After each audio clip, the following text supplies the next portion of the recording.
तो कैसे हो प्यार के परिंदों, आप फिर से हॉरर स्टोरी देखने के लिए आप इसी चैनल के पर आ गए हो ना। क्योंकि आपको मैं हर बार मजेदार मजेदार कॉमेडी हॉरर स्टोरी है वो सुनाता हूं। लेकिन आज की जो स्टोरी है होने वाली है, इसके अंदर थोड़ी सी कॉमेडी और कम होने वाली है, ना के बराबर होने वाली है। अगर ये स्टोरी मैं आपको सीरियस वे से बताऊंगा तो आपको उसे समझने में भी आसानी होगी और सुनने में भी काफी मजा आने वाला है। तो हम ज्यादा टाइम वेस्ट नहीं करते हैं, चलो चलते हैं अपने हॉरर स्टोरी के ऊपर।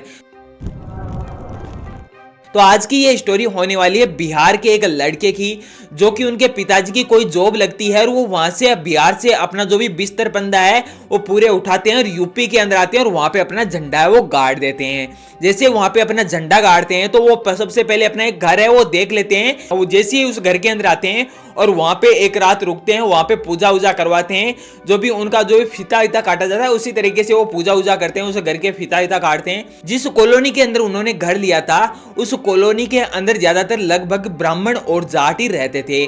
इसके साथ ही उनके बीच के अंदर एक बिहार से एक जो भी परिवार आता है और उनकी कॉलोनी के अंदर बस जाता है। अब ये चीज जैसे ही वहां पे वो जाते हैं और जो भी उनके पड़ोसी आते हैं उनसे और उनसे पूछते हैं कि क्या आप इस घर के अंदर रह पाओगे। अब यार वो सोचते हैं कि हम इतनी दूर से आए हैं और ये अब हमसे पूछ रहे हैं, हम यहाँ पे सब कुछ करे फीता काट रहे हैं, यहाँ पे पूजा उजा हो रही है तो हम यहाँ पे रहने के लिए आए होंगे। लेकिन वो पड़ोसी वो आके उनसे पूछते हैं कि आप इस घर के अंदर रह पाओगे। ये कैसा बेहुदा सवाल हुआ, लेकिन उन्हें ये पता नहीं था। तो उन्होंने बोला हाँ आए हैं तो यहाँ पर रहेंगे, रहने के लिए ही तो हम आए हैं। तो वो बोलते हैं कि यहाँ पे पहले क्या आपका जो भी घर है इस जगह पे पहले शमशान हुआ करता था, इसके ऊपर घर बनाया है और जो भी लोग यहाँ पे आते हैं वो यहाँ पे कुछ दिन डरते हैं, जो भी 2 से 3 दिन रुकते हैं और यहाँ से भाग जाते हैं। क्या आप तो इसीलिए मैंने आपको बोल दिया कि क्या आप यहाँ पे रह पाओगे। तो अब उन्होंने सोचा कि ये जो भी पड़ोसी है हम केवल यहाँ पे अकेले बिहारी हैं इस कॉलोनी के अंदर, तो ये हमने भगाने के लिए हमें यहाँ से निकालने के लिए ऐसी बातें कर रहे होंगे। तो उन्होंने उनकी बात को इग्नोर कर दिया और उस घर के अंदर पूजा उजा करवाने लग गए। अब जैसे वो कुछ दिन हुए वहां पर शांति से कट रहे थे। अब जो भी उनका घर था उस घर के पीछे एक कुआं था और इसके साथ ही एक जो भी नारियल का पेड़ होता है वो नारियल का पेड़ था। वो जो भी नारियल का पेड़ था वो उनके घर के पास में एकदम अड़ा के था। अब उनके अंदर जो भी उनके साथ एक कजन सिस्टर रहती थी, जो भी प्रियांश था उसकी एक कजन सिस्टर थी जिसका नाम था रिया। और वो रिया क्या करती थी, उसकी एक नई नई सेटिंग हुई थी। अब आपको पता है कि नई नई सेटिंग होती है और उस घर के अंदर जो भी उनके घर वाले हैं उन्हें मना कर दिया था कि आपको शाम के वक्त है ऊपर नहीं जाना है, आपको नीचे घर के अंदर रहना है। लेकिन उसकी तो नई नई सेटिंग हुई थी, इसलिए वो अपने बॉयफ्रेंड से बातें करने के लिए छत के ऊपर जाती शाम को और चुपके से वहां पे जाके बैठ जाती और उससे बातें करती, हाय हेलो बाबू कैसे हो, कुछ भी हो, इस तरीके से वो बातें करती और काफी देर तक वहां पे बैठी रहती और अकेली रहती ऊपर और फिर से वापस वो नीचे आ जाती और अपने साथ जो भी अपने कजन है वो उनका जो भी हॉल था उस हॉल के अंदर टीवी थी और उस टीवी के अंदर सभी शाम को देखते और वो रोजाना का उसका यही रूटीन था, वो शाम को यहाँ पे ऊपर बात करके आती और नीचे आ जाती और फिर अपने रूम के अंदर सो जाती। इस तरीके से उनका रोजाना का रूटीन वो इसी तरीके से चल रहा था। लेकिन एक दिन क्या होता है, सडनली वो ऊपर जाती है, वहां पे घंटों तक बैठी रहती है और फिर वो बात करके जैसे नीचे की तरफ आती है तो जो भी उनके बच्चे थे, जो भी रियांश था और उसके भाई बहन थे, वो सभी वहां पे टीवी देख रहे थे हॉल के अंदर। जैसे वो हॉल के अंदर टीवी देख रहे थे उसके साथ ही वो आती है और अपनी जो भी बाल होते हैं उन बालों को यहाँ पे बखेर लेती है, बालों को एकदम खुला करती है और यहाँ पे घूरते हुए ऐसे आती है जैसे किसी सीरियस वे के अंदर आती है ऐसे। अब उन्हें पता था कि क्योंकि उनकी जो भी कजन सिस्टर थी वो रिया थी, वो कभी कभी उनके साथ मजाक करती, उन्हें डराने की कोशिश करती, लेकिन उन्हें यह नहीं पता था कि सीरियसली के अंदर जो भी ये चीजें हैं उसके साथ हो रही है, ऐसा उनको कुछ भी नहीं पता था। और वो जैसे ही यहाँ पे आती है उनकी तरफ देखती है, वो कोई भी रिएक्ट नहीं करते, कोई भी सब अपने अपने टीवी देखने के अंदर लगे हुए थे। और वो वहां से आते हैं सीधा डायरेक्ट अपने रूम के अंदर जाती है और वहां पे सो जाती है, लेट जाती है।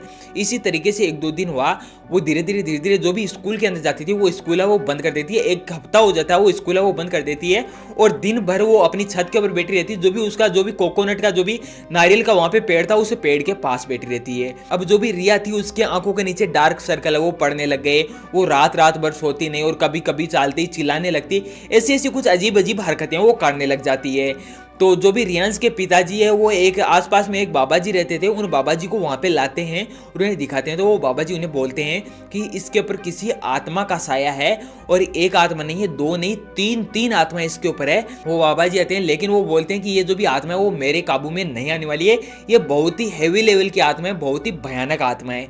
अब उन्हीं के रिश्तेदार वो उन्हें बताते हैं कि बांग्लादेश के अंदर एक बाबा रहता है। अब उस बाबे को आप क्या बोलते हो, जो भी काजी बोलते हैं, जो भी मुस्लिम बाबा होता है, उस बाबा को वहाँ पे बांग्लादेश से वहाँ पे बुलाया जाता है, क्योंकि उनके साथ बहुत ही भयानक किस्से हो रहे थे। उसकी हालत वो दिन ब दिन बहुत ही खराब होती जा रही थी। वो बांग्लादेश से बाबा आता है, वो भी उन्हें कुछ भी नहीं बताते। वो जैसे वो घर के अंदर आता है तो वो बोलता है कि इस लड़की के अंदर आत्मा है, एक नहीं दो नहीं तीन तीन आत्मा है, और यहाँ पे जो भी आपका घर है इसके नीचे पहले शमशान हुआ करता था। और वो लड़की है, वो जो भी रिया है, वो कभी कभी फांसी खाने की कोशिश करती और कभी कभी कुछ करती।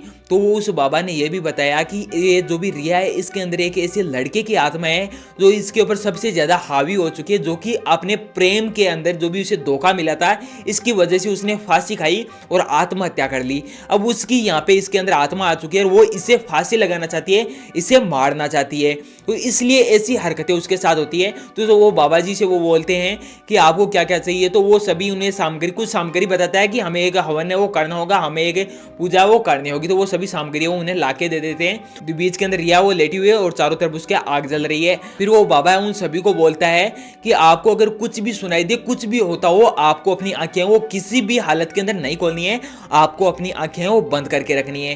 तो वो सभी अपनी आंखें बंद कर लेते हैं और वो जैसे वो मंत्र पढ़ने लगता है तो वो जो भी रिया होती है वो भयंकर तरीके से चिल्लाने लगती है और अलग अलग आवाजें निकालती है, जैसे कि कभी लड़की की आवाज़, कभी लड़के की आवाज़, कभी धीमी आवाज़, कभी जोर से आवाज़, और भयंकर तरीके से चिल्लाने लगती है। और वो कोई भी है, उन्हें बाबा ने सचेत किया था कि आपको किसी को भी आंखें नहीं खोलनी है, चाहे कुछ भी हो जाए, 1 घंटे तक आपको आंखें नहीं खोलनी है, मैं जब कहूँ आपको तभी आंखें खोलनी है। तो वो तो कुछ देख नहीं रहे थे, लेकिन वो भयानक तरीके से वहाँ पे चिल्ला रही थी। अब ऐसा कुछ होता है, फिर वो बाबा है उससे जो भी आत्मा थी उस आत्मा को उसके अंदर से निकाल देता है। फिर जो भी उसके फैमिली वाले थे उन्हें बोला कि अब आप अपनी आंखें हैं वो खोल सकते हो। जैसे वो अपनी आंखें खोलते हैं फिर वो गंगा जल लेता है और उसके ऊपर ऐसे छिड़कता है। जैसे उसके ऊपर गंगा जल वो छिड़कता है तो उसके अंदर जैसे कोई भाप निकलती है, जैसे हम कोई जलती आग के ऊपर जैसे पानी नाखते हैं तो वो छन बोलती है, इस तरीके से छन के साथ में जो भी धुआं है वो ऐसा निकला और उसके ऊपर से निकल गया और उसका शरीर वो सुना पड़ गया। वो खड़ी हो गई थी, खड़ी होती जैसे निकला वो गिर गई, नीचे गिर गई। फिर वो बाबा उसे उठाता है, उसे पानी आनी पिलाता है और ऐसे बोलता है कि आपके घर की तरफ एक कुछ डोरा है वो करना पड़ेगा। वो डोरा है वो लगाते हैं और कुछ कीले वीले होती है, जो भी कीले हैं वो लगाते हैं, चारों कोनों के ऊपर कीले वो लगा देते हैं। इसके साथ ही उस बाबा ने ये बात भी कही थी, जो भी आपका ये नारियल का पेड़ है, इस नारियल को पेड़ को आपको सुबह ही जड़ से कटवा देना है और इसके साथ ही जो भी पीछे कुआं है इस कुएं को आपको बंद करवा देना है। इसको जैसे आप बंद करवाओगे और जितनी भी ये आत्माएं होती है उन आत्माओं को आपको क्या करना है, यहाँ की कुछ मिट्टी लेनी है और इस मिट्टी को आपको जो भी गंगा नदी है उसके अंदर बहा के आना है। अब जैसे वो सभी काम करते हैं उसके बाद जो भी, और अभी वो एकदम बिल्कुल ठीक है। और यहाँ पे ये स्टोरी वो लगभग 2012 की है। अब उनका परिवार वो बहुत ही अच्छे से रह रहा है और उसी जगह पर रह रहा है। अब आप बताओ कि आप किसी नए घर के अंदर जाते हो और आपके साथ कुछ ऐसा इंसिडेंट होता है तो क्या आप उस घर के अंदर रह पाओगे या नहीं, ये कमेंट में बताओ। इसके साथ ही अगर आपके साथ भी कोई ऐसी हॉरर स्टोरी होती है, हॉरर किस्सा होता है, तो आप मुझे मेल के माध्यम से या इंस्टाग्राम के माध्यम से मुझे बता सकते हो। अगर इस स्टोरी के अंदर आपको थोड़ा बहुत ही मजा आया हो तो वीडियो को लाइक करके चैनल को सब्सक्राइब जरूर कर लेना। मिलते हैं किसी और स्टोरी के अंदर, जब तक के लिए जय हिंद।